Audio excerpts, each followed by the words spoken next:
Nithyanandam Paramasukadam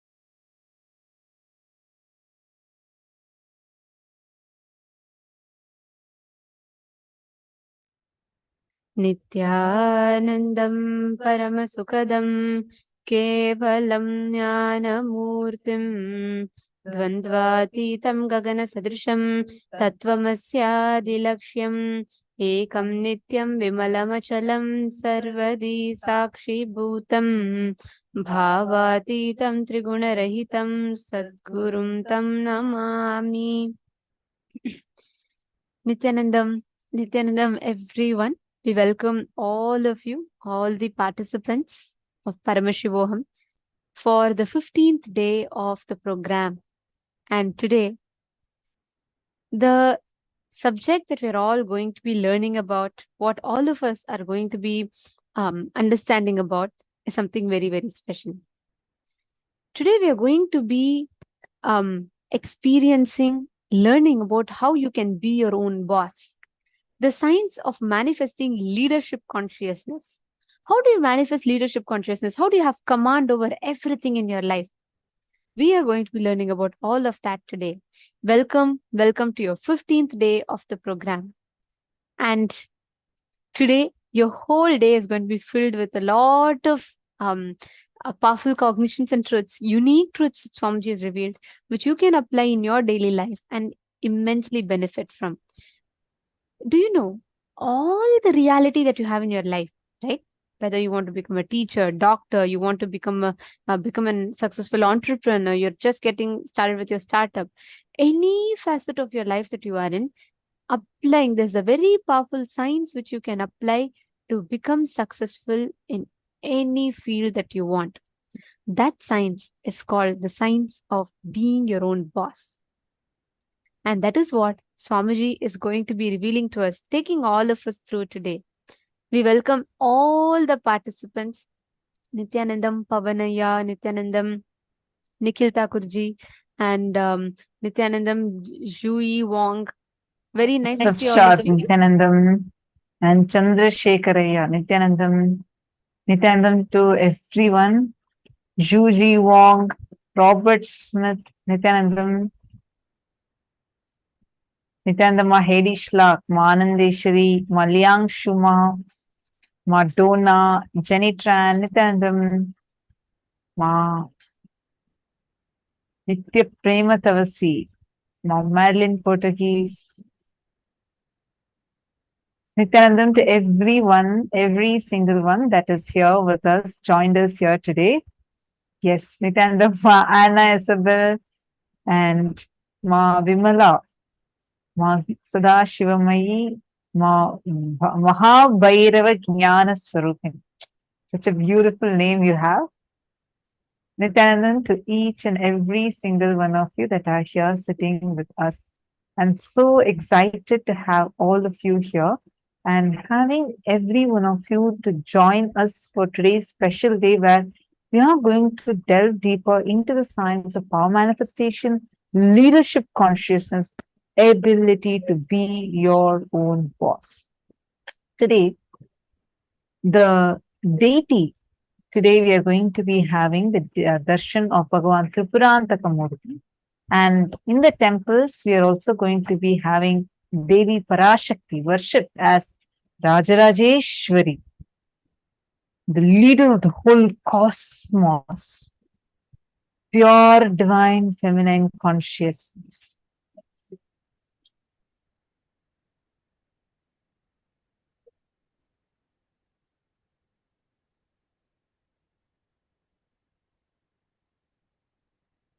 Get ready to understand the science of how you can manifest the leadership consciousness.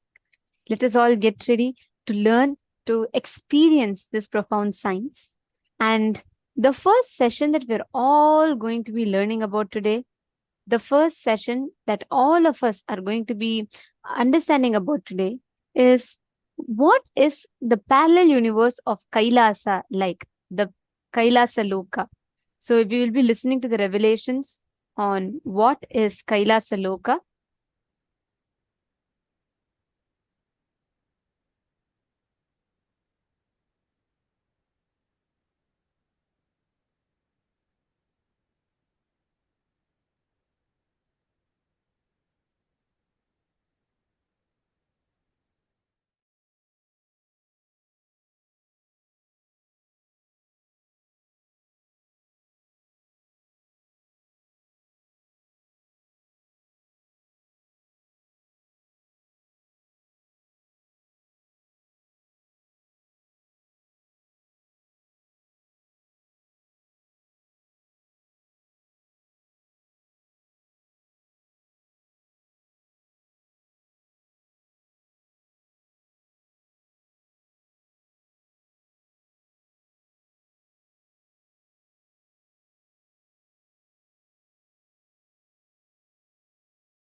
Sorry for that. Yes. So today we all are going to be experiencing this very important thing called as leadership consciousness. Usually we all think, oh, leadership it means where you are having to do certain actions, you're supposed to be in a certain with a certain status, like a power. But how many of you know leadership is not a state, but actually a consciousness? Anyone that has the ability to become leader in their very consciousness, there's actually some set of qualities that you need to be having to carry that leadership consciousness. The moment you carry that leadership consciousness in you, you start manifesting like a whole family around you, and you would be the leader. Every one of us have the possibility for it, but very, very few only get awakened to that consciousness. But today, Swamiji is going to be revealing to us the secrets of how it is not the status that you're having, it is not the power you're having, but how just by you awakening the leadership consciousness in you, you will become a real leader. See, so many examples are there. Even in our Hindu Puranas, if you see, there are people that have been not from any royal background. Take, for example, Ahilyabai Holkar. She was a daughter of a village chief, like who only knew to herd cattle and all that. Became the queen of the Maratha Empire, the Holkar dynasty, and got etched in the books of the history. Understand, everyone that has the leadership consciousness awakened in them. Same way, Shivaji Maharaj, Chhatrapati Shivaji Maharaj, we all, the moment you hear his name, you feel so much of pride and respect about his greatness. He was not a born king. He created his own kingdom. How? The leadership consciousness. The leadership consciousness, it's a conscious quality. And anyone that decides to build it can build it and transform their life around them.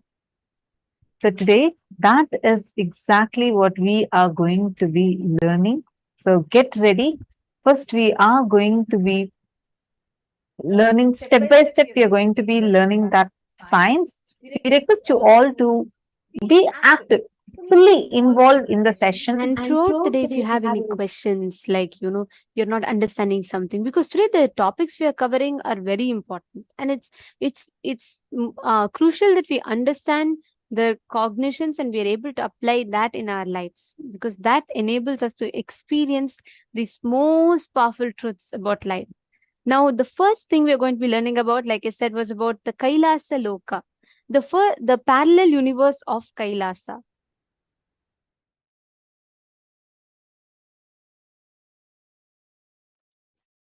The unit of your life is your identification about you, how you perceive you, is the unit with which you measure whole universe. If you identify yourself as a joyful person, you measure the whole universe with that unit. If you identify yourself as a rich person, you measure the whole universe with that unit. If you identify yourself as a poor person, you measure the whole universe with that unit. How you assert yourself is the unit with which you measure universe. That's the way you live. That is your responsibility. That is your existence. Introducing your higher existence in parallel universe, asserting your higher existence in parallel universe, reassuring about your higher existence in parallel universe, initiating you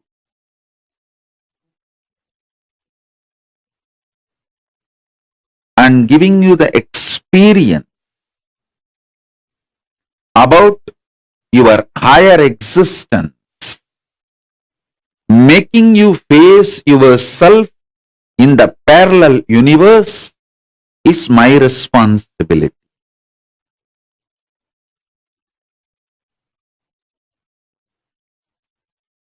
So with this understanding, expand your cognition. You exist in parallel multiverses like Swargaloka, Maharloka, Janaloka, Tapaloka, and Kailasa itself. More than next to Tapoloka is Satyaloka, and beyond the Satyaloka is Vaikunta, the Parandama's space. Satyaloka is the space of Parabrahma. Then the Vaikunta, Parandama space. Then Shripuram, Parameshwari's space. Then above all, Kailasa. Above the Kailasa, Maha Kailasa, Paramashiva space. Kailasa is where all the Anga Devatas and Avarana Devatas, everyone lives. People who achieved the Salogya, Samibhya, Sarubhya, Sayujya, Mukti with Paramashiva, all of them exist in Kailasa. In Maha Kailasa, he alone exists. In Paramadvaita Swarupa, Paramadvaita Satya.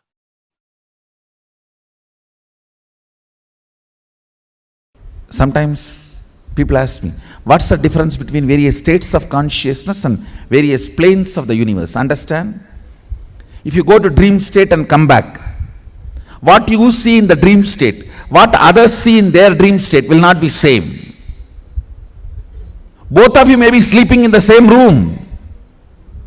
But when you go to dream, the world will be different. When he goes to dream, the world will be different. But conscious planes, the multi-dimension planes of the universe means like a Tapoloka, Satyaloka, Kailasa. If he gets into Kailasa and you get into Kailasa and come back, description will be same. The scene will be same. Listen carefully. The various states of consciousness is more like the subjective truths. Planes of the universe means subjective truth becoming reality in the universal plane. Understand? How now all of you experience the same in this Jakrat plane. This wall is same for all of you. This mic is same for all of you. The interpretations about the mic will be different. The knowledge about the wall will be different. Perception about the wall will be different, but wall is same. Understand? Truth is same. The facts you derive will be different.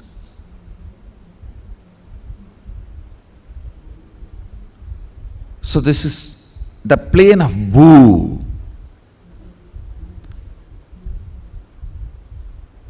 If you enter into the planes of Swa, Tapa, Satya, exploring those planes through the various states of consciousness, I should say, if we need to send the rocket to Mars, the fuel we need to fill is states of consciousness. If we need to reach Kailasa, we need to fill our being with Turyatita. The fuel is the states of consciousness.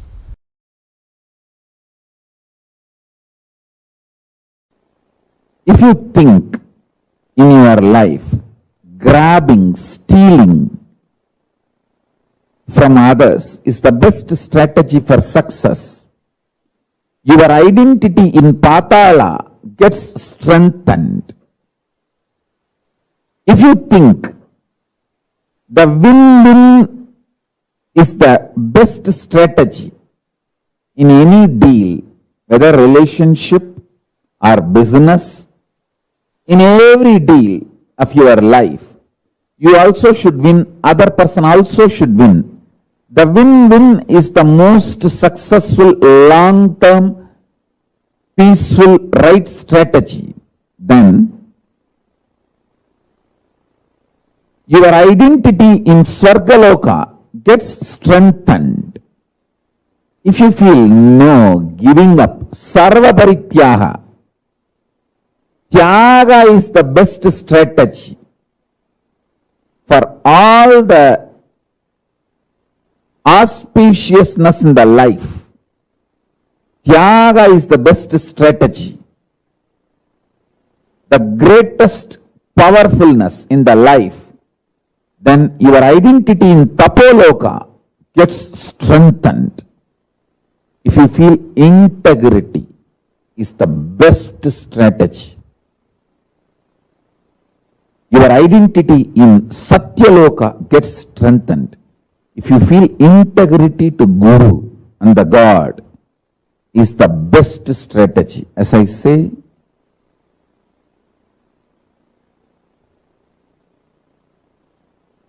Paramashiva revealed many times the manifest form of Paramashiva is Guru, unmanifest existence of Guru is Paramashiva. State of Guru is Paramashiva. Statement of Paramashiva is Guru. Statement of Paramashiva is Guru. State of Guru is Paramashiva. Avyakta of Guru is Paramashiva. Paramashiva's Vyakta is Guru. Manifest component of Paramashiva is Guru. Unmanifest existence of Guru is Paramashiva. Understand? The extraordinary powerful existence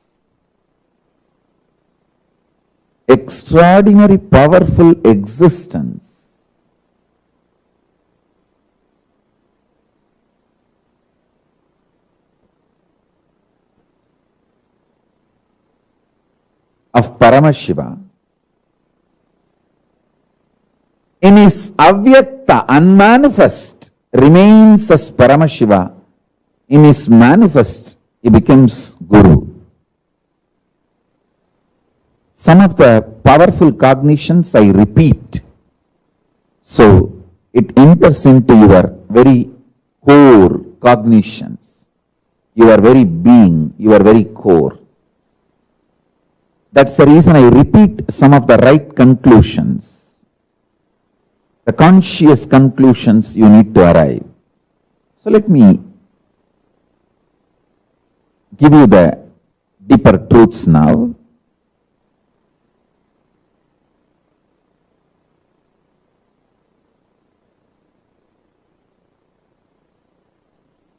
Level by level, understand about your body.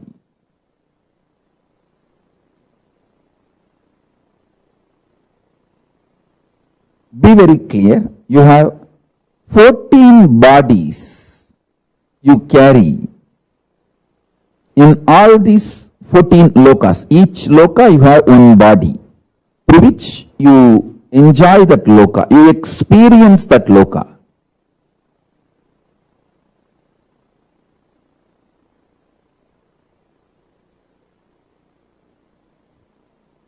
Actually, the body you carry is the base from which you enjoy that loka.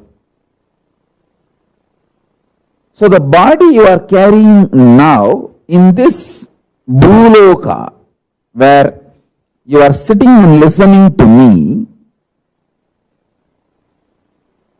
this body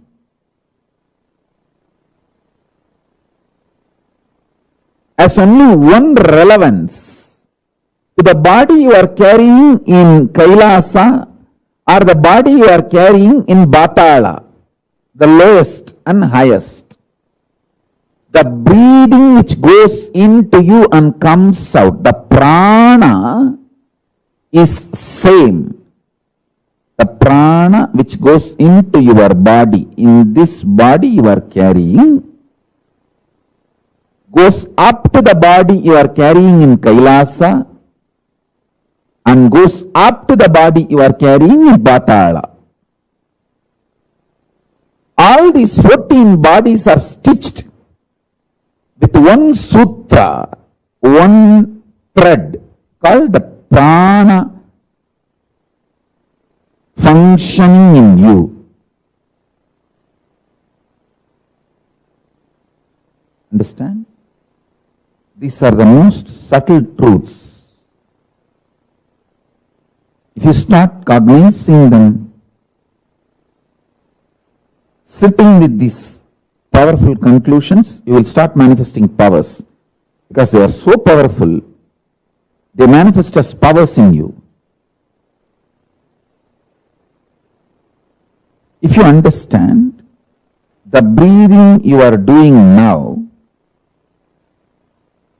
adds prana, life energy into you, that prana from Batala goes to Kailasa through your body. Understand? Now I am wearing 1 lakh Rudraksha, little more than 1 lakh, because this 3 Gauri Shankar Mala which I am wearing is each one of them 108, 108. This 1 lakh Rudraksha, this whole 1 lakh Rudraksha is tied through a thread. Same way, the body you are carrying in all 14 lokas are tied through a thread.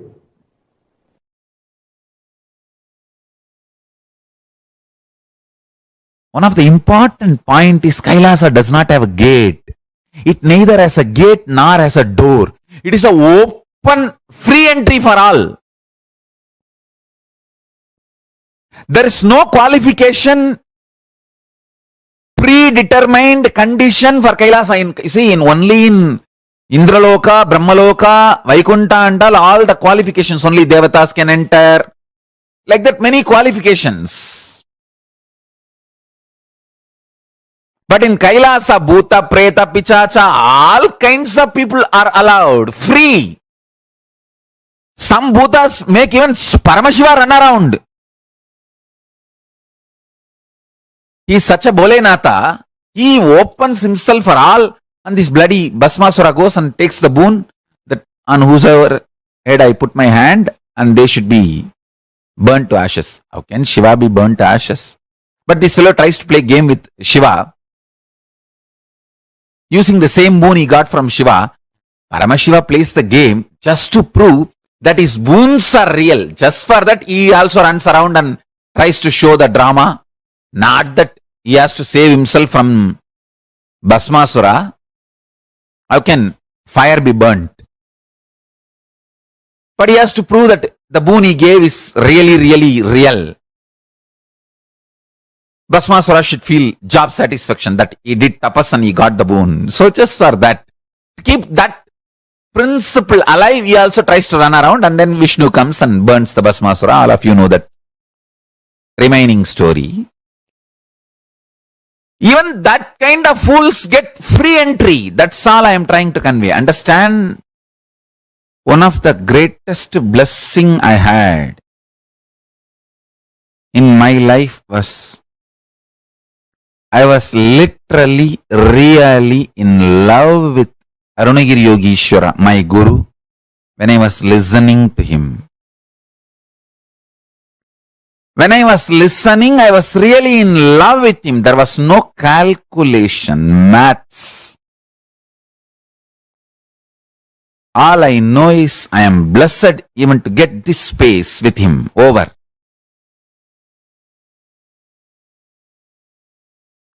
And if my guru has said, after the end of this satsang, your life is going to end, everything is over, even then I would have decided to be with him. I would have said, that is absolutely okay for me. Take the life, let me be here with you. I was ready to pay my life to have that one sitting with him. I was very clear. My life is too small to pay for his presence. I was absolutely clear. If he demands my life, I will, without even having second thought or any maths, I'll just give him. Because I know the logic with which he was functioning is worthy of paying millions of lives. Understand?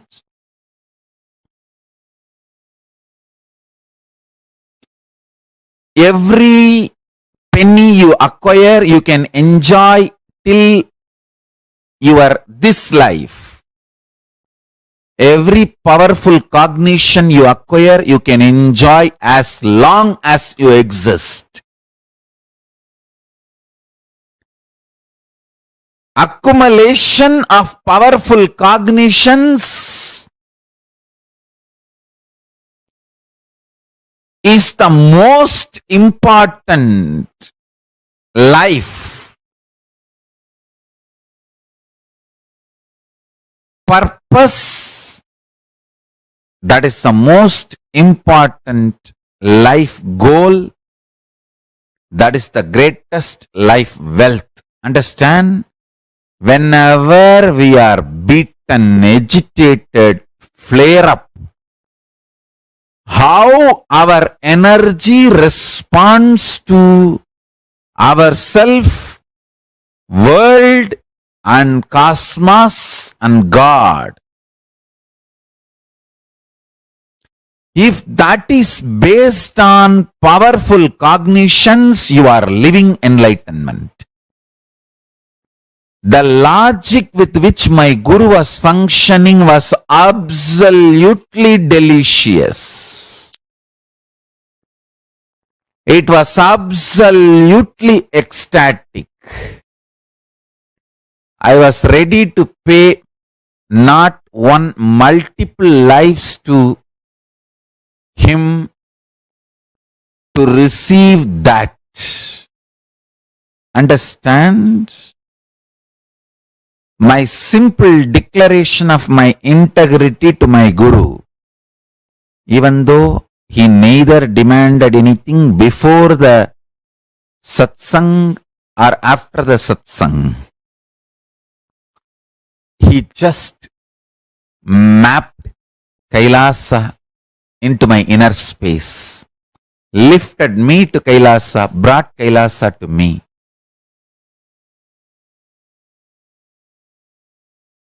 I literally do that to all of you now. I lift you all to Kailasa and bring Kailasa to you. Listen. Listen intensely. You can have 1,000 reasons why you should be integrated. You can have 1,000 reasons why you should not be integrated.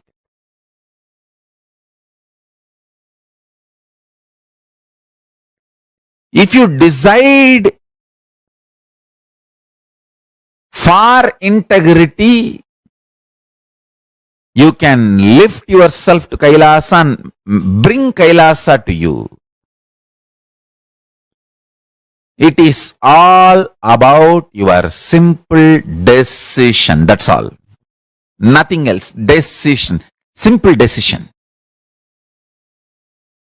When you make simple declaration of integrity, the spiritual umbilical cord connection between you and Paramashiva is immediately connected.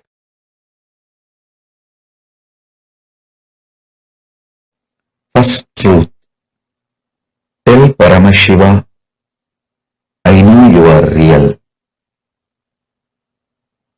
Second truth.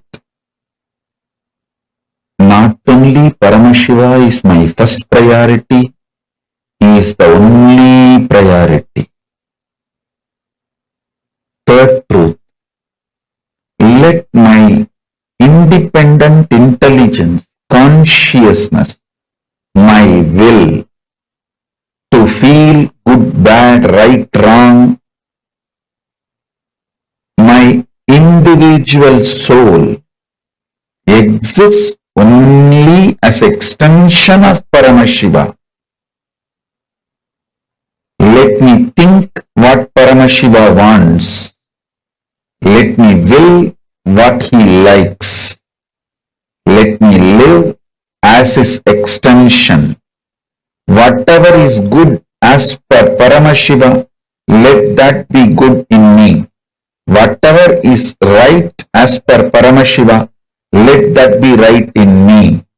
Whatever is powers as per Paramashiva, let that be with me. Whatever is right as per Paramashiva, let that manifest in me. Om, Om, Om. Paramashiva is not just my first priority, he is my only priority. The Lord of all these multiverses, the ultimate of this universe, cosmos,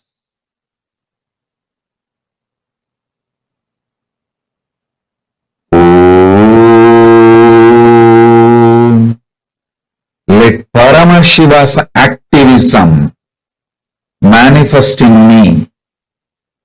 Let me breathe only the way he wants. Let me think only the way he wants. Let me live only the way he wants. Let me desire only the things he wants. Let me enjoy only the things Paramashiva wants. Let me live only the way Paramashiva wants. Let me manifest only what Paramashiva wants. Let me attract only what Paramashiva wants. Let the activism as defined by Paramashiva manifest in me. Let intelligence as Paramashiva wants happen in me. Let wealth as Paramashiva defined happen in me. Let life as Paramashiva defined happen in me. Let health as per Paramashiva happen in me. Let breathing happen as per Paramashiva in me. Paramashiva is the only priority. Let Paramashiva be the only priority. Oh, let the inhaling happen as Paramashiva inhales.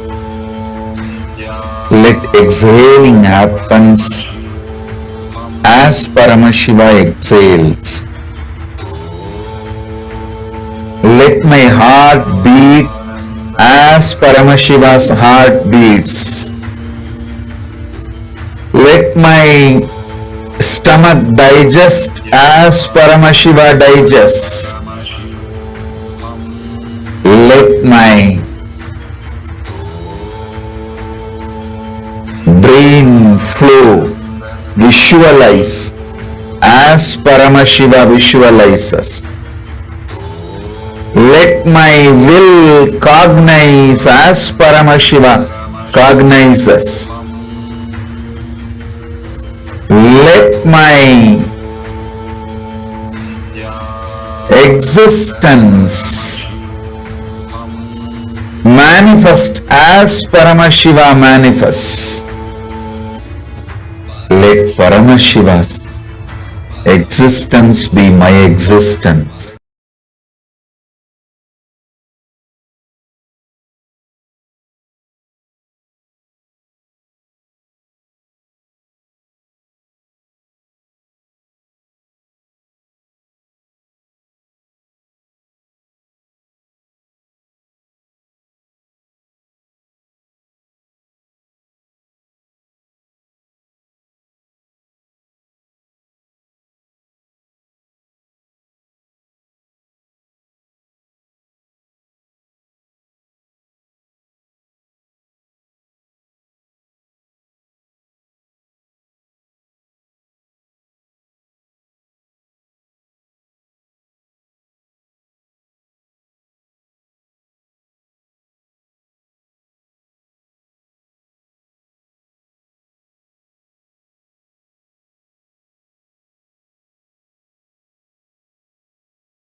Swamiji revealed so beautifully about KAILASA Loka, the parallel universe of Kailasa.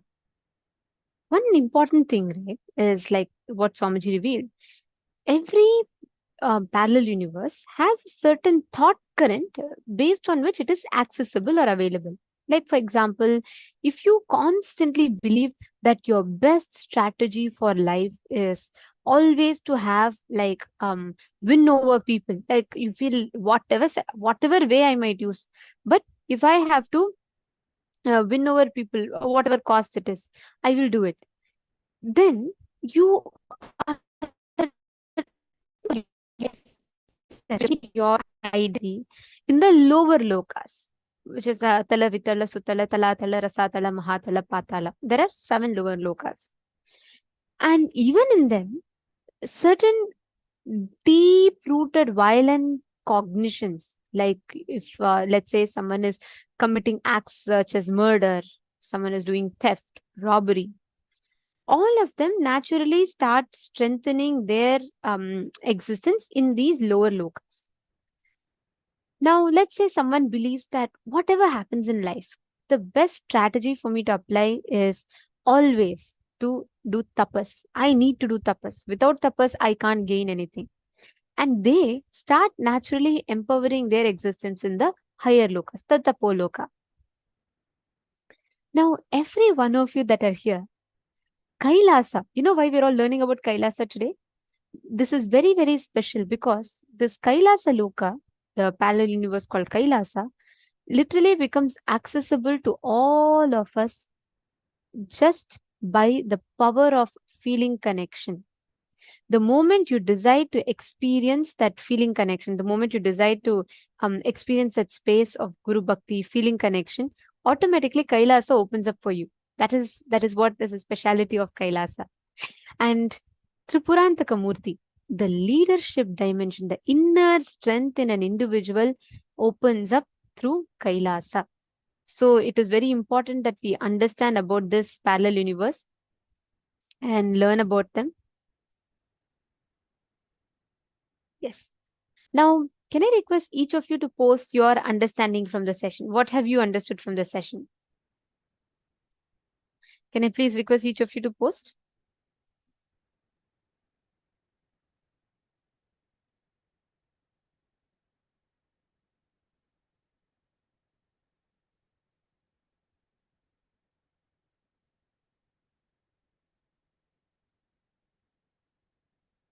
Can each of you type out what you understood as Kailasa, what you understood as... Okay, I think someone is unmuted. I request all the participants to please mute yourselves.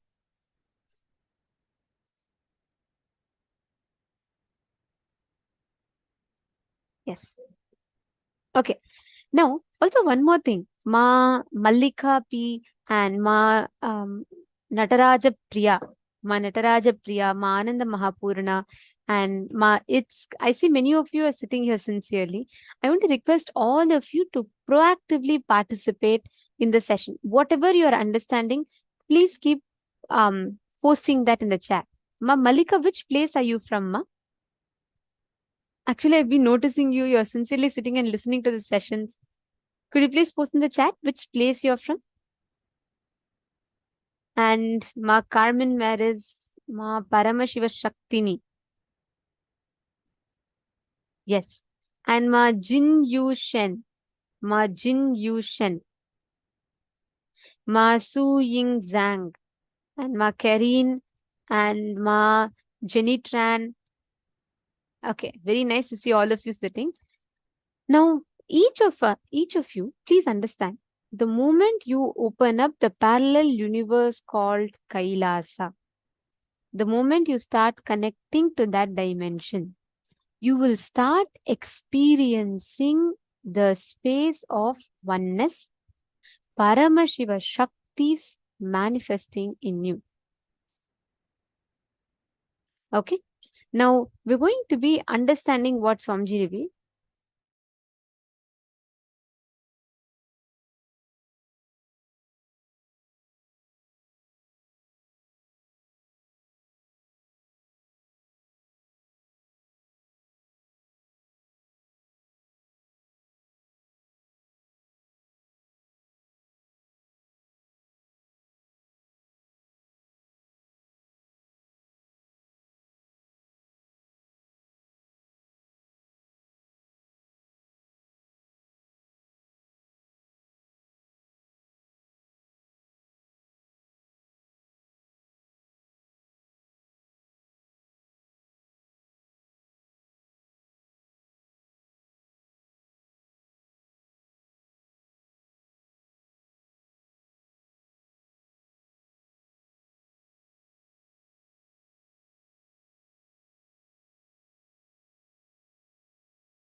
Now, what Swamiji told, right? Swamiji gave a very important revelation. Swamiji said, even if you just declare to Paramashiva, Paramashiva, I know you are real. Not only Paramashiva is my first priority, he is my only priority in life. Understand, the moment you decide this integrity cognition in you, the parallel universe called Kailasa opens up for you. The moment you start experiencing, the moment you start understanding that you just declare, Paramashiva, whether I wait, I get it, I experience it or not, doesn't matter. Because I know you are real. My Guru told you are real, and I know you are real. And not just Paramashiva be my first priority, Paramashiva should be my only priority.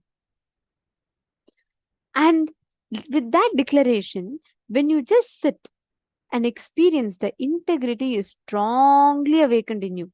You start being able to manifest. Manifest not just powers, but the powerful cognitions. All that belongs to Paramashiva becomes you. Okay?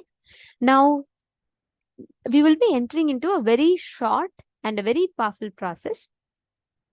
This process is basically where you're going to be identifying and raising your frequency. The moment you declare this frequency, the umbilical cord connection to Paramashiva will become fully aware. You're just going to say consciously, each of you sit straight now. You have to just close your eyes and declare, I am Paramashiva. Whether I believe it or not, accept it or not, whether I experience it or not, I am Paramashiva. I request every one of you to sit. Declare this one with this one declaration. Just declare whether I believe I am Paramashiva. Whether my logic accepts it or not and all is secondary. Just chant Mahavakya, that's all. Just chant Mahavakya. Just 8 minutes, sit and intensely chant the Mahavakya.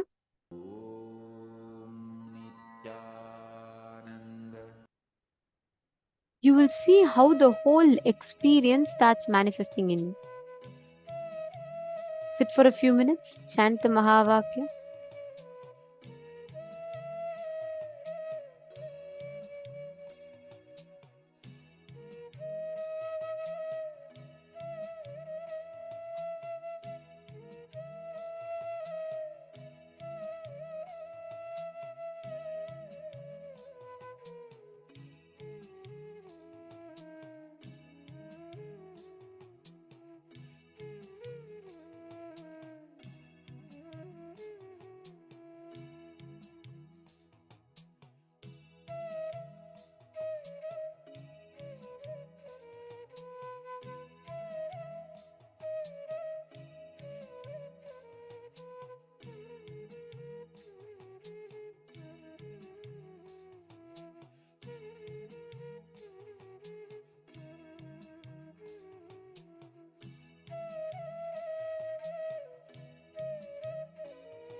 All of you can relax.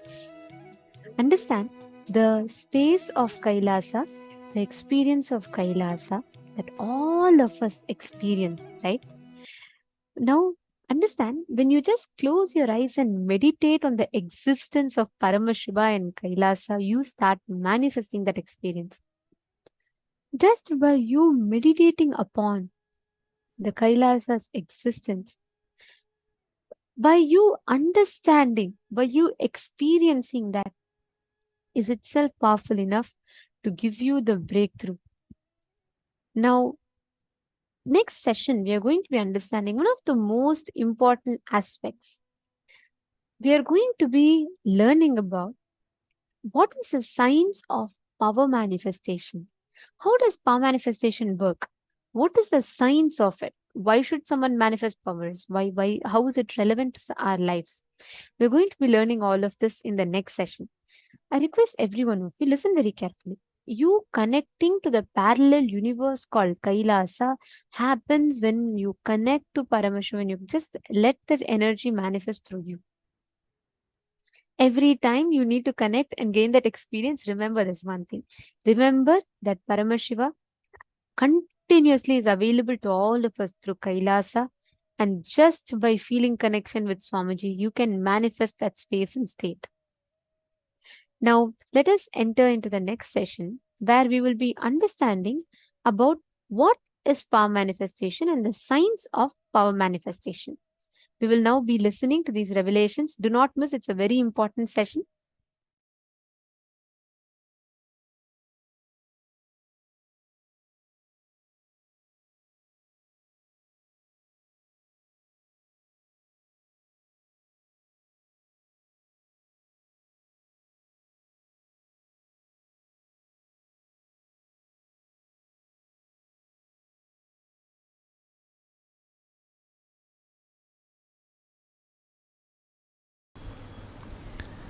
Every day religiously play with powers. Playing with powers means what? Playing with your oneness. Playing with your ability to be grounded in oneness with Mahadeva, Sadashiva. Understand, powers sometimes may not manifest, but you playing with Mahadeva always does right thing for you.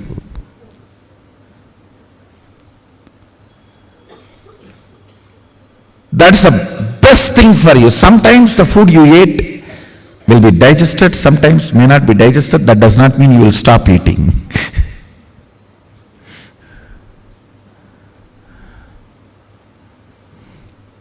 Even if the food what you took is not digested, you have to take some other food which will make that digested and clean the stomach.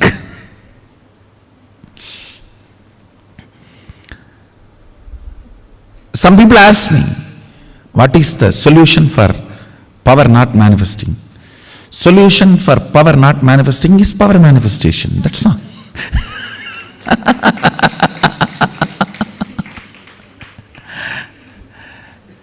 Just little more oneness and little more will persistence. That's it.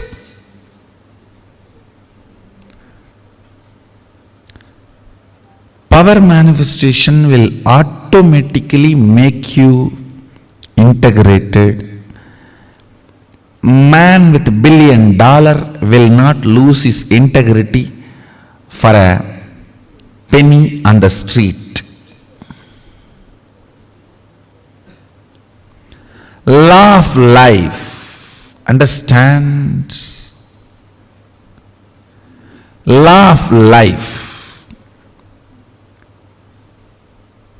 Integrity is a law for the poor man, moral for the middle class man, way of life for a rich man.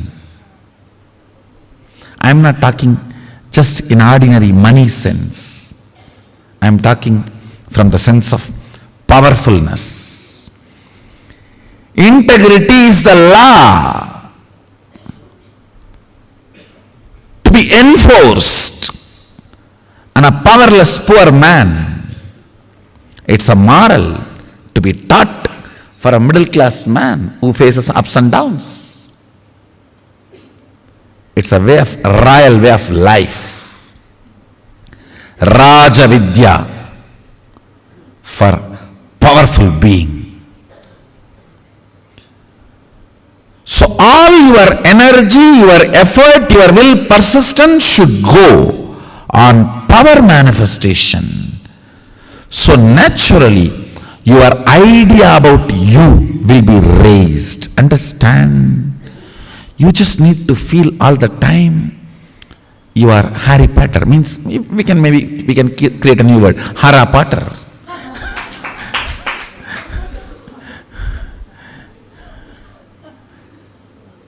You just should know. You have that oneness. Spider. You can just stretch your hands and that spider will spread all around and you can do what you want. Oneness is the material. Oneness is the existence. Oneness makes you feel royal. That's the right word. I'll utter. At least attend through online. Don't miss. I'm actually literally going to put this fire and make that aushadha. What I take out of my body to settle my body, if I put that in your body, you will go up. That's all. So that's a simple logic. What I am taking out of me to settle me, I'm going to put it in you to raise you. That's it. That's exactly I'm going to put it in the Mahastashoham Aushadha. Go on manifesting powers that will actually make you healthy, wealthy. For example, if you are moving a matter, don't think just you are only moving a matter. You will be cleaning your liver and kidney and heart during those moments. If you even medically test, your internal organs will be at their best performance. When you move a matter, time stops working on you and the anti-aging happens to you. A reversal of all the physical damage done to your body by time happens. If you just move a matter through power manifestation, your yoga will become amazing. Your digestion will become amazing. And your wealth manifestation will become amazing. Because you need to understand all power manifests from the space of Mahadeva, Sadashiva. It's not that for each power you have a separate mantra and you use that mantra, only that power manifests. No. You use tantra, not mantra, which is same for all power manifestation. Go on be power manifesting. Go on be reaching out to others. Go on be causing. I tell you, that just makes you a pure channel of Mahadeva, Sadashiva.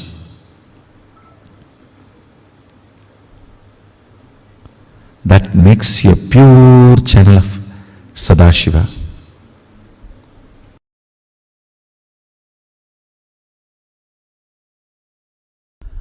All power manifestation should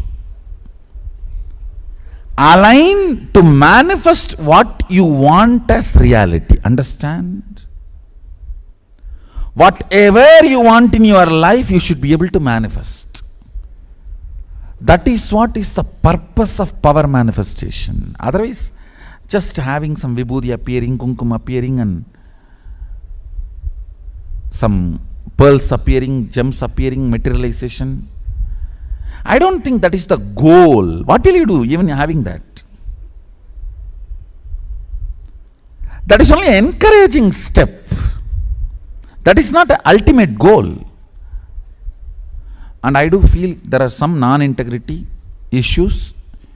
Please be completely integrated, because I know the number sent and the number appeared. The numbers are not completely matching, so I know. So no more non-integrity games. Please maintain highest integrity and actual goal is manifesting life. Understand, when you move the coconut, crack the coconut, that is not the actual goal. Just cracking the coconut and break, it will crack, that's all. When you move the coconut, crack the coconut, use that power to balance your blood pressure, balance your sugar level, to heal your intra-organs, internal organs, and reverse aging. These are all the real powers which you can manifest through this coconut moving. Understand, when you know your consciousness over the matter, then your internal organs are also matter. Have power over them and start healing them, reversing them. Reversing the diseases and reversing the aging. Reversing the tiredness and boredom they all feel due to aging. That's the real achievement. Understand? All powers are to manifest what you want in your life as reality. If you are able to materialize something, then start using that power every day in your profession, in your career, in your everyday life. Start moving things in your life. Otherwise, what is the use? What is the use of the so-called materialization or other manifestation of powers? So understand, manifestation of powers is to manifest Ishwaratva. Ishwaratva means being Lord of your life. At least your life. Be Lord of your life. Manifest whatever you want. Go on, I tell you, when you start manifesting whatever you want very casually, with a lot of fun, without much effort, without feeling difficulty or anxiety, even once you feel, will it happen or not? Over. You are no more Ishwara. Without even remembering like that once, moving things, moving life as flow is Ishwaratva. Understand? Ishwaratva is the smell of Sadashivatva. State, space, powers manifestation. In this 3 level, Ishwaratva is smell of Sadashivatva. Ishwaratva is flavor of Sadashivatva.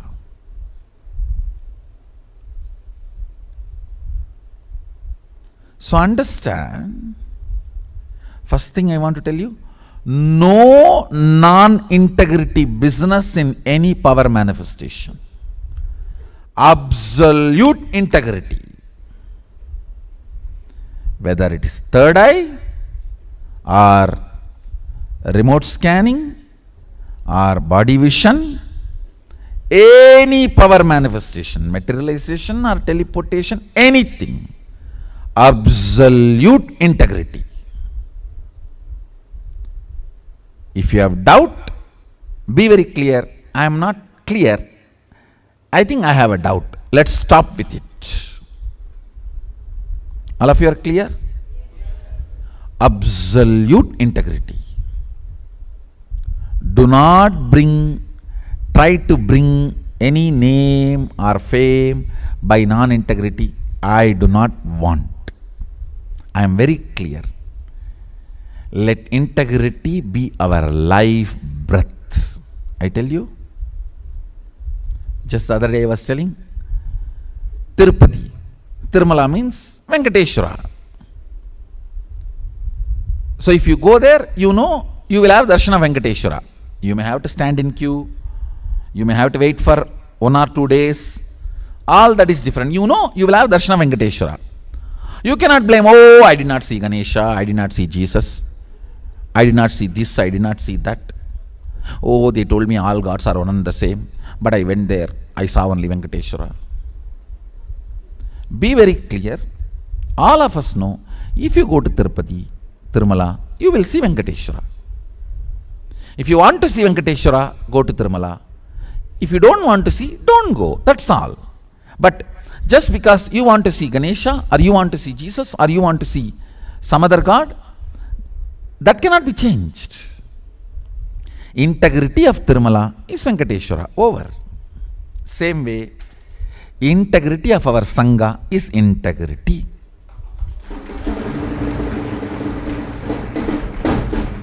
If you like, come here. If you want to have darshan of integrity, come and see here. If you don't like integrity, don't come here. Over. But this place has to stand on integrity.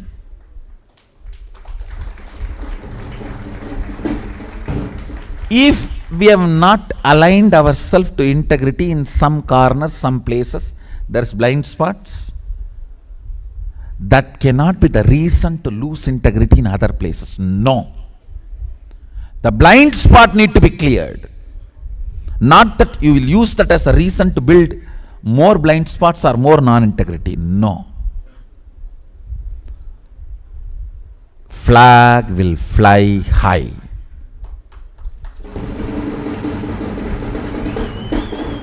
Standards will be highest, uncompromising. Even if 1 or 2 people only reach the top, also it's okay. I am not bothered about quantity. It is all about quality.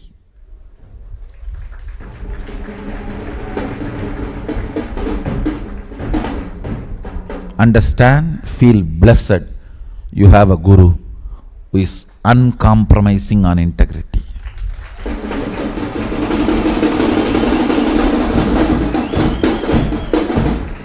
Who is very clear, no cheating, no non-integrity. Clear? Understand? All these powers are gift from Sadashiva just because our integrity to him. What can you offer him? He has everything. He is Jagat. He is universe. The only thing we can offer him is our integrity to him. One of my disciples, she was asking me something. I casually asked, what will you give me if I give you this? She was laughing, what can I give you, Swamiji? I said, you can give your integrity to me.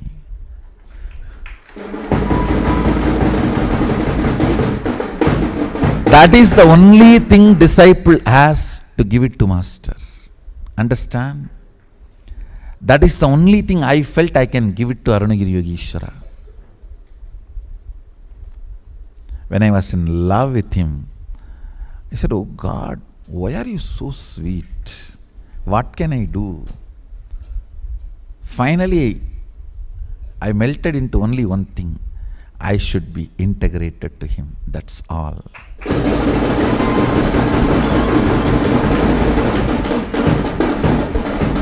What else I can do?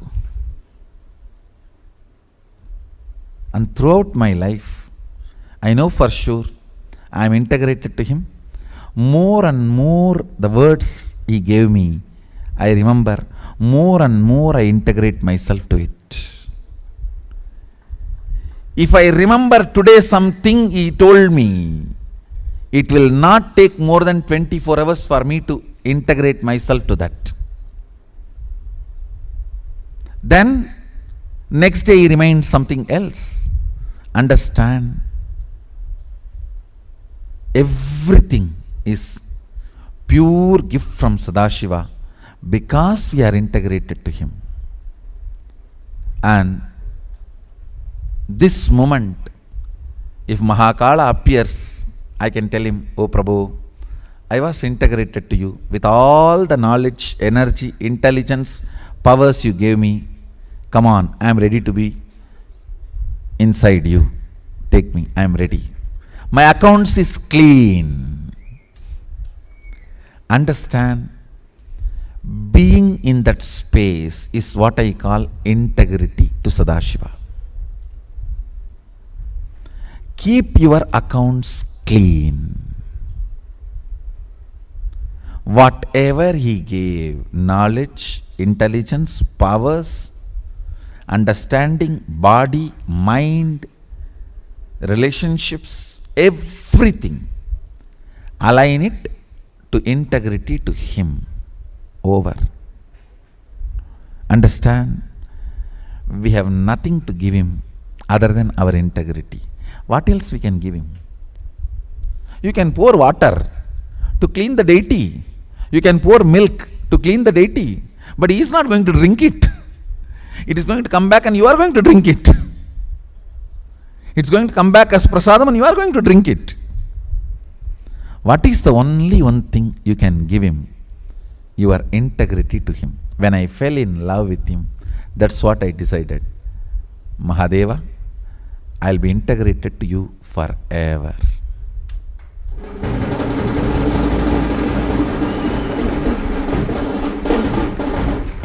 That is the symbol of love. That is the symbol of love. So in all power manifestation, make sure we are highly integrated.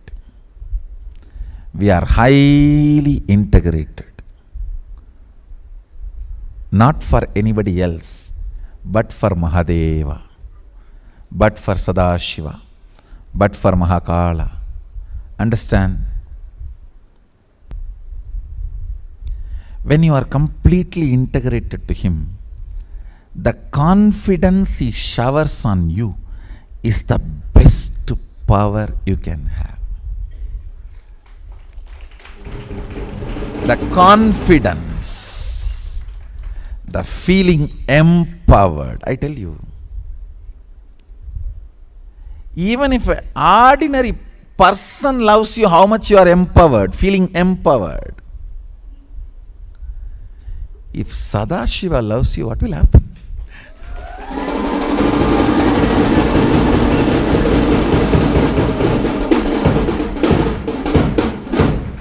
Whole universe empowers you. Whole universe is empowering you. Understand? His love is the most empowering, intoxicating, new word, not intoxicating, intoxicating.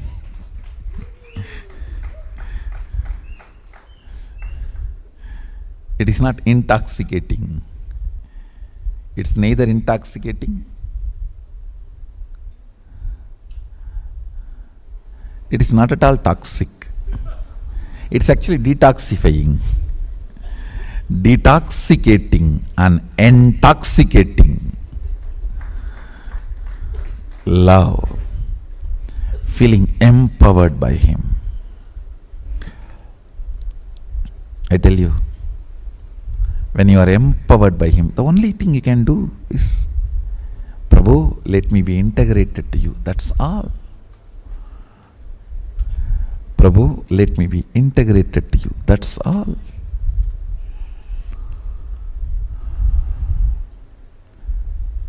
I tell you, more and more and more integrity to him, more and more empowers your being, strengthens your being. More and more you feel strengthened, empowered. Just causeless ecstasy, causeless joy. Causeless joy and ecstasy manifests as powers and causes your reality. So, essence of today's satsang. Use all power manifestations every moment. Ultimately, what is power manifestation? The strength of your oneness with me. That's all. The powerful declaration of your oneness with me. Use that every moment to manifest what you want in your life. Declare what you want in your life, oneness with Swamiji. When the self-doubt comes, complete it. Again declare. It's a war between you and your self-doubt.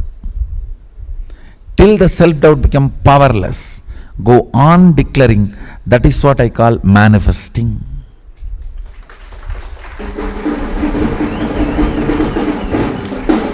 Even materialization should be in 3 seconds of your declaration. When you bring yourself to that oneness, let Swamiji express through this body and let it materialize. It should be only 3 seconds. The moment the sankalpa comes out of your mind, within 3 seconds it should come out of your hand. Then it is materialization.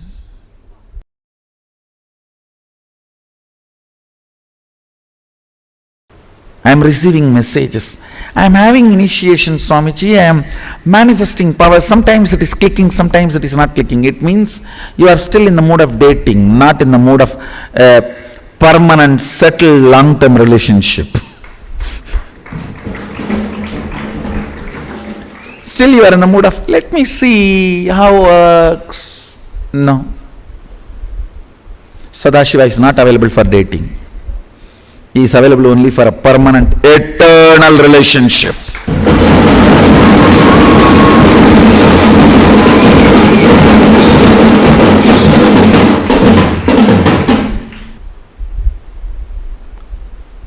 Understand,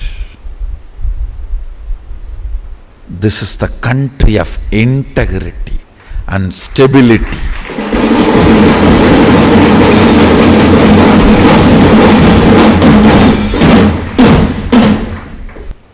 The society derives its stability from the integrity of the individuals.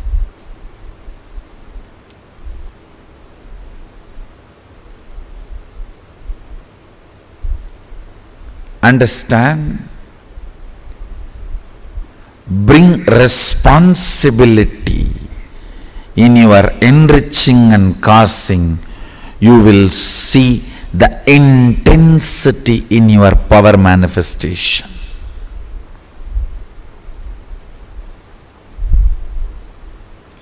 Responsibility in your enriching and causing. You decide. It is your integrity, your responsibility, your stability. That is going to manifest as powers in you. Understand, the sacred secret you need to practice is integrity to responsibility of enriching and causing.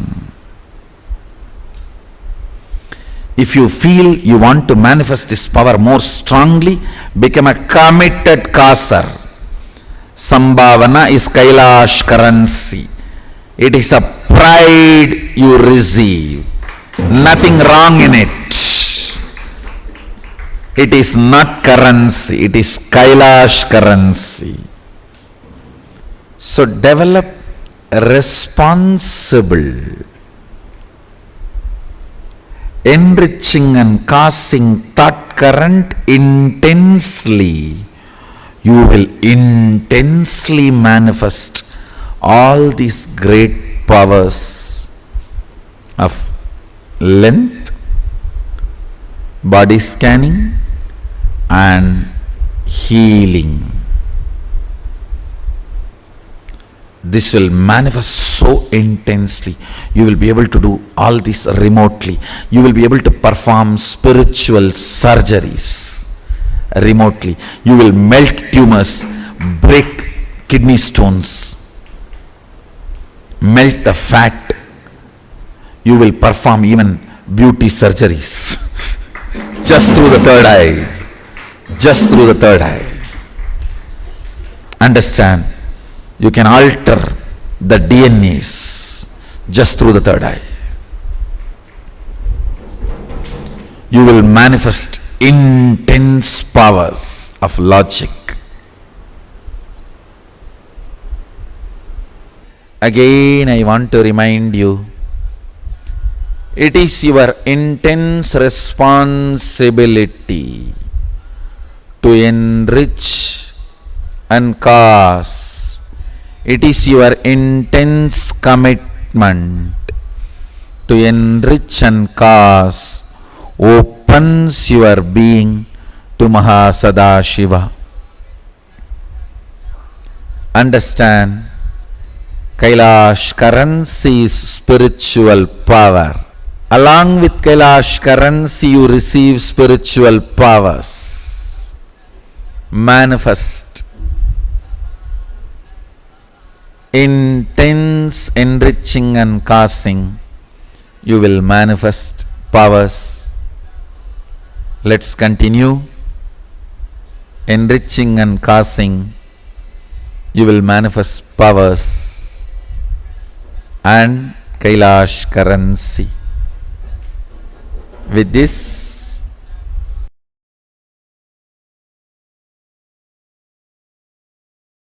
anything which happens as a natural flow, spontaneous flow in your life is powerful cognition in you.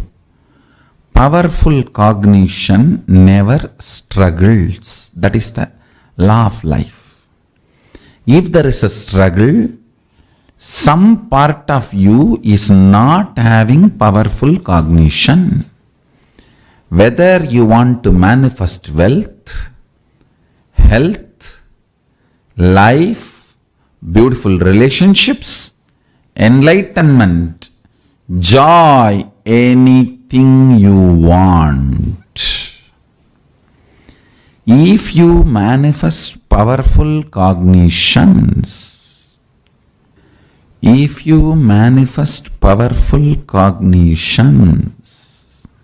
one of the most fundamental thing will happen to your life is a free flow expression. Dharma is a spontaneous natural law, manifests due to conscious decision. Listen carefully. But if you consciously decide to practice that cognition with a powerful cognition, the ultimate truth, I am Paramashiva, anything other than this is delusion and pollution in me. When you start practicing this powerful cognition, first it will start expressing in the form of peace. You will find more time you are spending in peace, then more time in bliss, more time in the space of completion, more time happiness, more time settled, more consciousness, more alive, more active, more brilliance. You will naturally manifest all this in your body language, in your biology, in your chemistry, in your physiology, and you will automatically inspire this oozing powerful cognition in others' life, people around you, a natural organic enriching. Natural organic enriching always happens just by your free flow with the life, tirelessly. Understand? So now, I gave you one example. Again and again and again infusing the ultimate cognition, I am Paramashiva, into your buddhi. Every possible way you can cognizing it. Every possible way manifesting it. Every possible way living it. Decide from now, let Paramashiva reside in this. Understand, never doubt the power of your powerful cognitions. They are 10,000 years you might have abused your body. Even 10 minutes if you invoke Paramashiva, he possesses you. He owns you. He just manifests you. Understand? He does not bother. Light does not bother whether the room was in the darkness for 10 years or 10,000 years. It just comes and lights up. Paramashiva does not bother. You lived in ignorance 10,000 years or 10 years. The enters and just manifests. Immediacy, instant effect of Paramashiva's powerful cognitions is not dependent on the longevity of the practice, but the quality of ability to cognize. It depends on will persistence, conscious decision and will persistence, the quantity, revival of the Kailasa. Even if you practice little bit, powerful cognitions are such, even practicing little bit releases you, liberates you from the great fears. The state of Paramashiva, pure, unclutched, nirvana, sharira, turiyatita state, pure enlightened space. That state is the state of Paramashiva, where the source of the cosmos vibrates in its existential frequency. The space of Paramashiva means the space in which the integrity, authenticity, responsibility, enriching, causing, completion, these 6 powers manifest and manifest all the possibilities. Understand? Integrity is not rule or restriction or moral. No, it's a power. It is your own ability to identify you is integrity. Paramashiva's space is a power. Integrity is a power. Authenticity is a power. Responsibility is a power. Enriching is a power. Causing is a power. Completion is a power. It is not moral, it is power. If you are struggling with integrity, you are thinking integrity as a rule. If you know waking up in the morning, Brahma Muhurta, and meditating is nothing but manifesting power, your life's purpose, you know you have a power to expand more powers, you will simply wake up in the Brahma Muhurta and start doing yoga and meditation. If you are struggling to wake up in the Brahma Muhurta for yoga and meditation, you think sleeping will empower you. Changing powerless cognitions and adding powerful cognitions is completion. Realizing your integrity, authenticity, responsibility, enriching is power, not bondage, is living enlightenment. Poverty is nothing but economical illegitimacy to your identity. If you build the spiritual identity, right identity, you will manifest economical legitimacy, means wealth. Because of your powerful cognitions,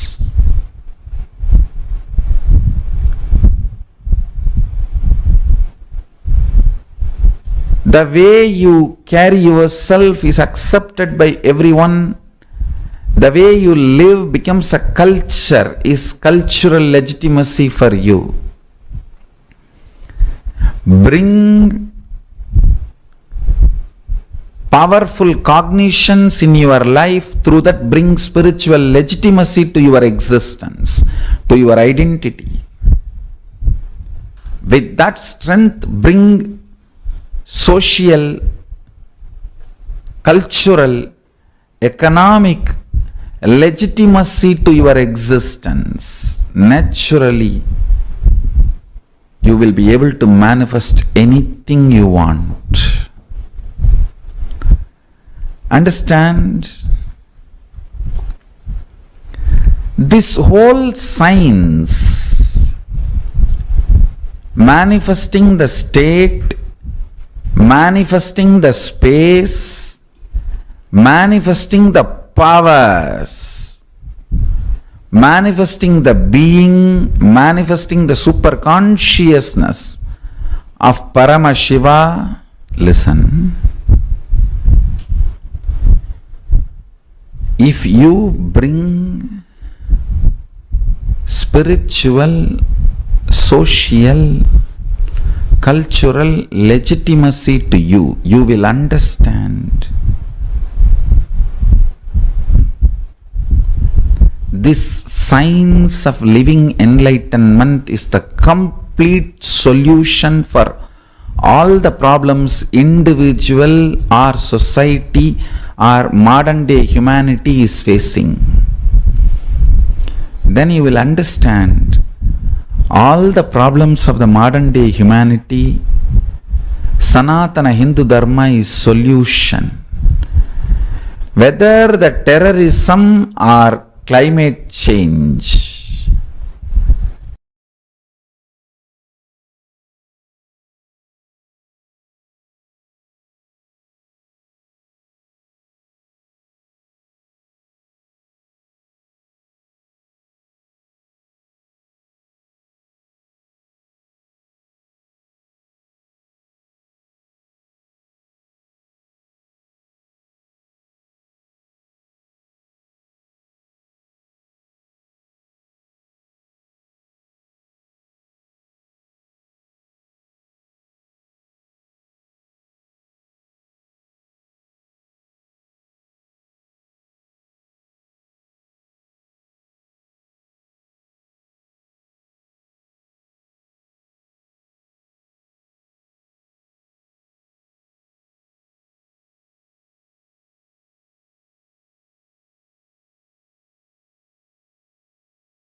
ஆமா.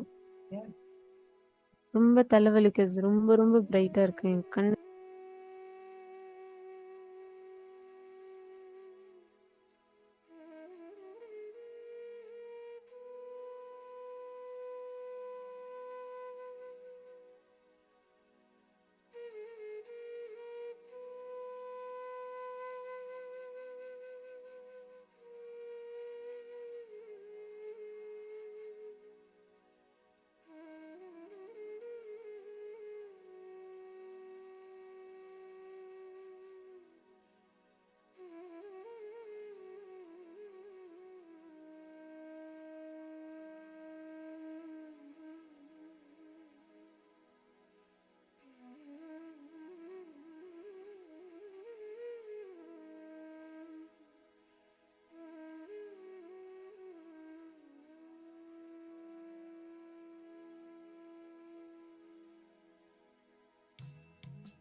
Power manifestation, the royal way to integrity and oneness.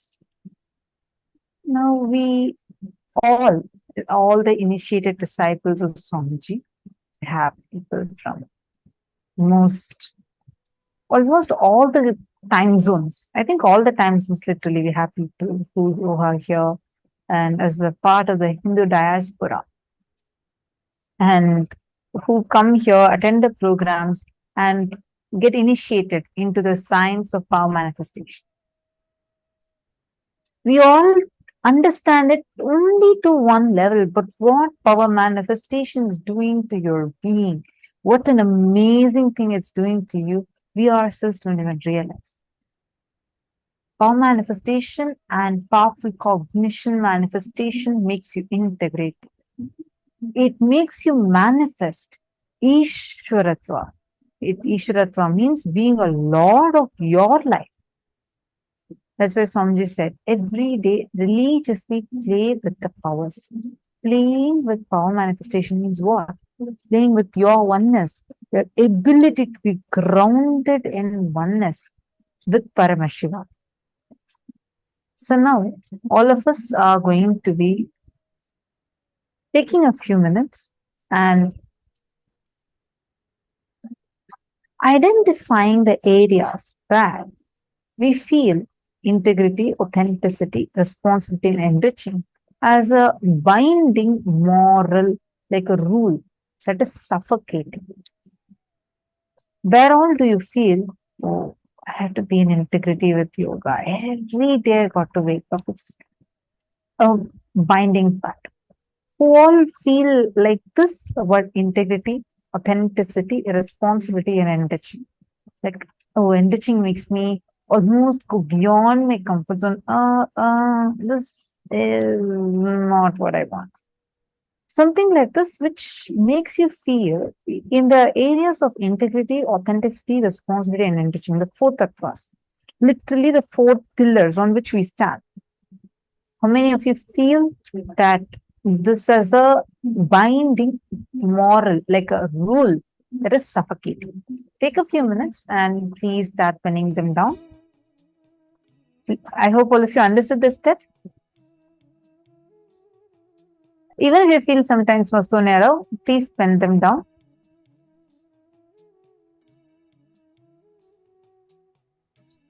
Ma Malika, yes, you can chant Mahavakya even in any God's temple because this is not programmed for a particular God like that. So let's start now. Please start. Take a few minutes and start writing this down.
Now, once you have penned down, in the next step, once you have written this down, see, wherever you apply integrity as a rule, all those are your blind spots. Everything cannot be like a hard rule. Life cannot be like a hard book of rules.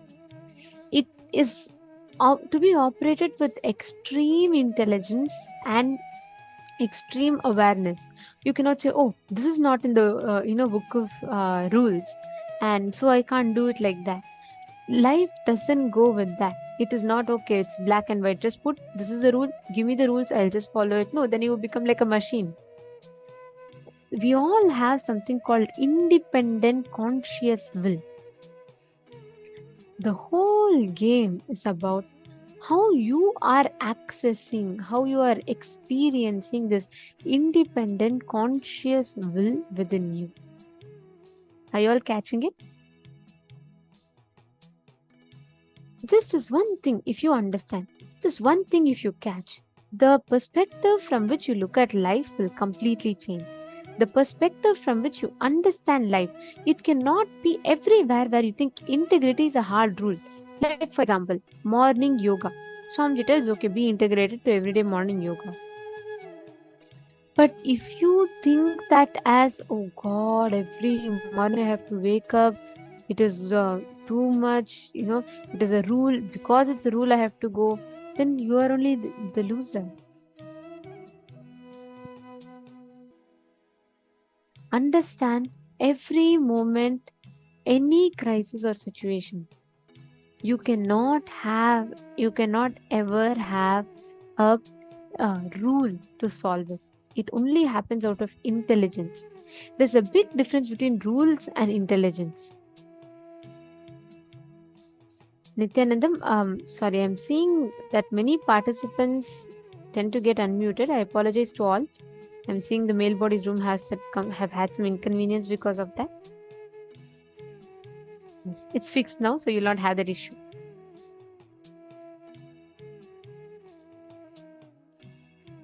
Alright.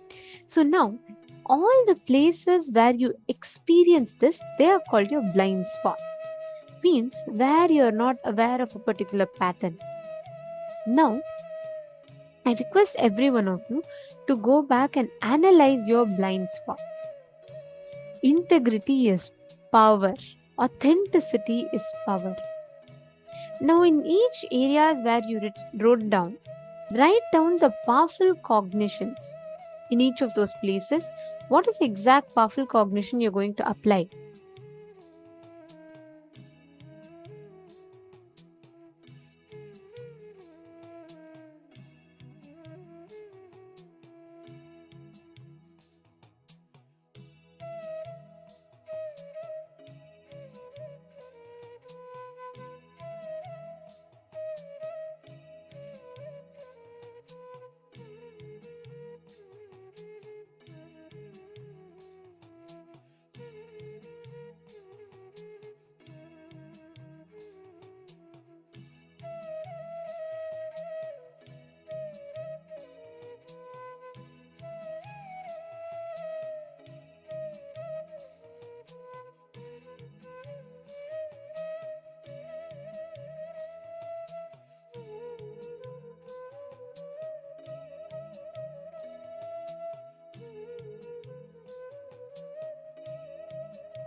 you have written down, please relax. Now, we're all going to be entering into the next part, manifesting this powerful cognition as a power, manifesting this powerful cognition as an experience in each of us. I now request all the participants, every one of you, to sit with this decision, and when you manifest the power, you will literally see that the objects in front of you will listen to exactly what you want, what you are consciously willing. Even the object in front of you will move and will listen. The matter will listen to you as per your will. Now, let us enter into the next session, where I request every one of you to connect to a partner, and you're going to be scanning, identifying the location of a person. It's a very, very interesting way to manifest. Listen very carefully. Just by knowing the name and having the consent of a person, you will be able to precisely identify where exactly that person is and the details, the whereabouts of that person.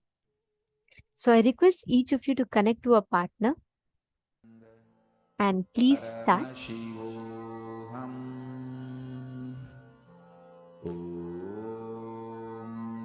Nithyananda Paramashivoham. Mahamahāvāgya, spiritual lullaby for samadhi, and Suprabhatam, wake up call, wake up song for Paramashiva. This Mahamahāvāgya is spiritual lullaby for you to fall into samadhi. Suprabhatam, wake up song for Paramashiva to wake up in you. Just remember this one powerful cognition. This Mahamahāvāgya puts me in samadhi. This is spiritual lullaby for samadhi, and Suprabhatam, wake up song for Paramashiva in me, for Paramashiva to manifest. With this one spiritual powerful cognition, chant this Mahamahāvāgya.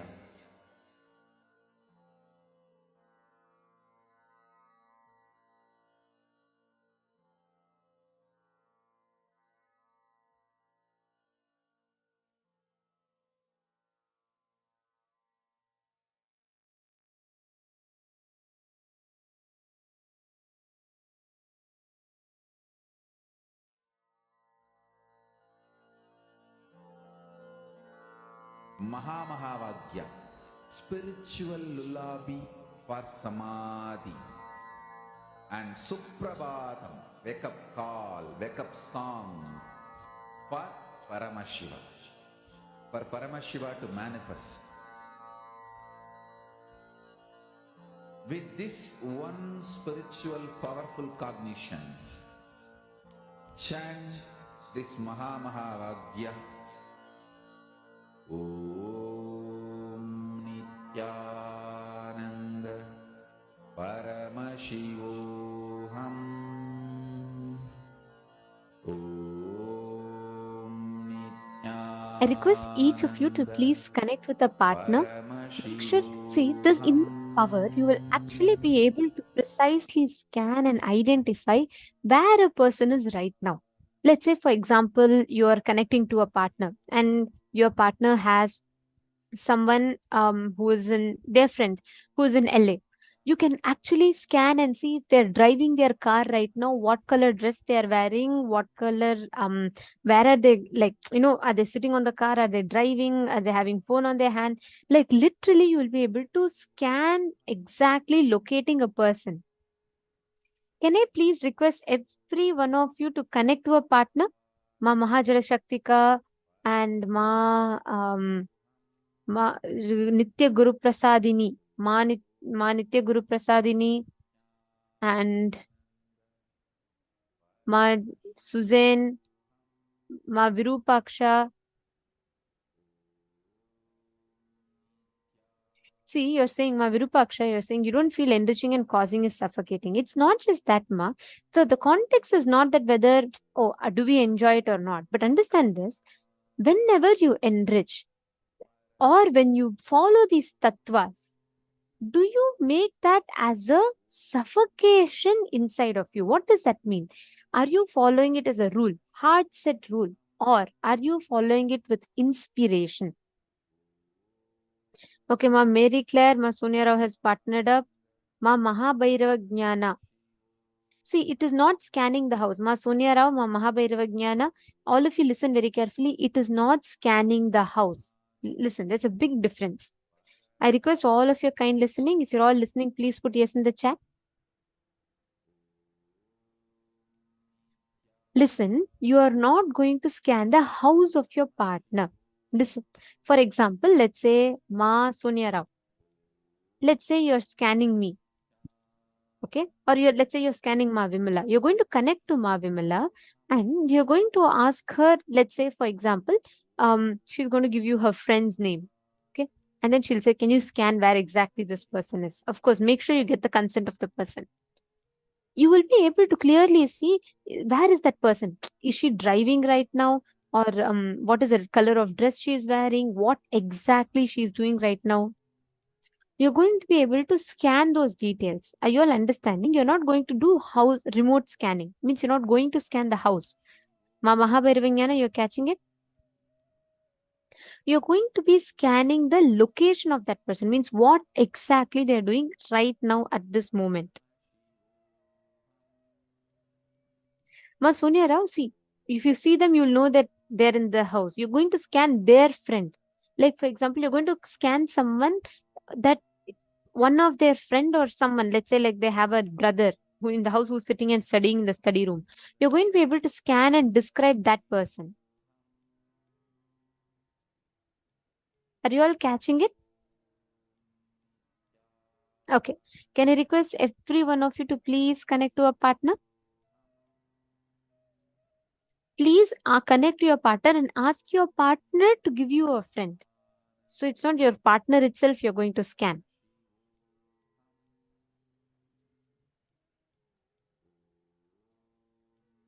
Please chant the Mahavakya and start manifesting.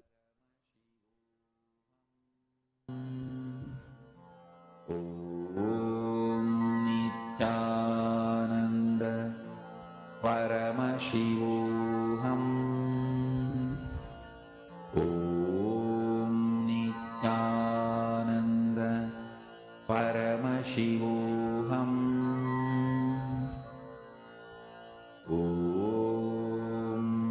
Nithyananda Paramashivoham Nithyananda Paramashivoham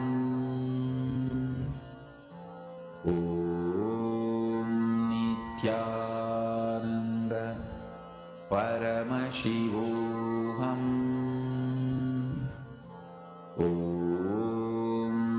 Nithyananda Paramashivoham Nithyananda Paramashivoham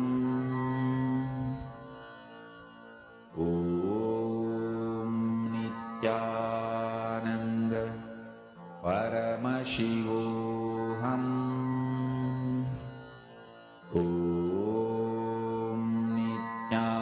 Nithyananda Paramashivoham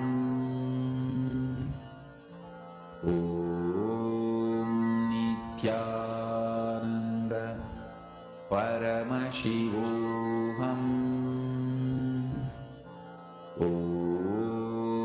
Nithyananda Paramashivoham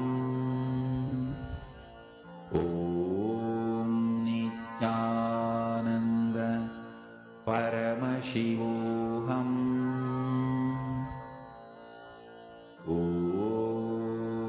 Nithyananda